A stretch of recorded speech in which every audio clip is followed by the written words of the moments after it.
ঠাকুরগাঁওয়ের হরিপুরে হাত পা অবস্থায় গৃহবধূর মরদেহ উদ্ধার। ঠাকুরগাঁওয়ের হরিপুর উপজেলায় হাত পা বাঁধা ও শরীরে পোড়ার দাগ সহ নাসিমা নামে এক গৃহবধূর মরদেহ উদ্ধার করেছে পুলিশ।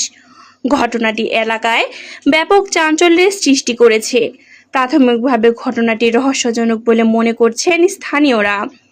সোমবার 1 জুন সকাল 9টার দিকে উপজেলার 6 নম্বর ভাতুরিয়া ইউনিয়নের তন্নিদিঘির পূর্ব পাশে গড় এলাকায় রাস্তার ধারে মরদেহটি পড়ে থাকতে দেখে স্থানীয়রা পুলিশকে খবর দেন। পরে হরিপুর থানা পুলিশ ঘটনাস্থলে পৌঁছে মরদেহ উদ্ধার করে।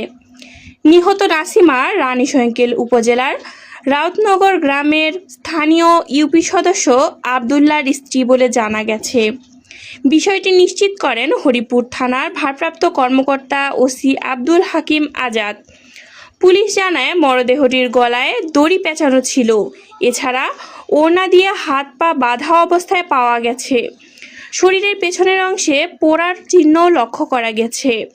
এসব আলামতের কারণে ঘটনাটি হত্যাকাণ্ড হতে পারে বলে প্রাথমিকভাবে ধারণা করা হচ্ছে। তবে ময়নাতদন্তের প্রতিবেদন পাওয়ার পর মৃত্যুর প্রকৃত কারণ সম্পর্কে নিশ্চিত হওয়া যাবে।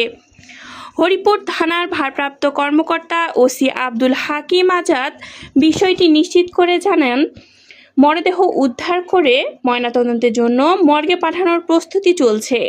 ঘটনাটি গুরুত্বের সঙ্গে তদন্ত করা হচ্ছে। ময়নাতদন্তের প্রতিবেদন ও তদন্তের ভিত্তিতে প্রয়োজনীয় আইনগত ব্যবস্থা গ্রহণ করা হবে।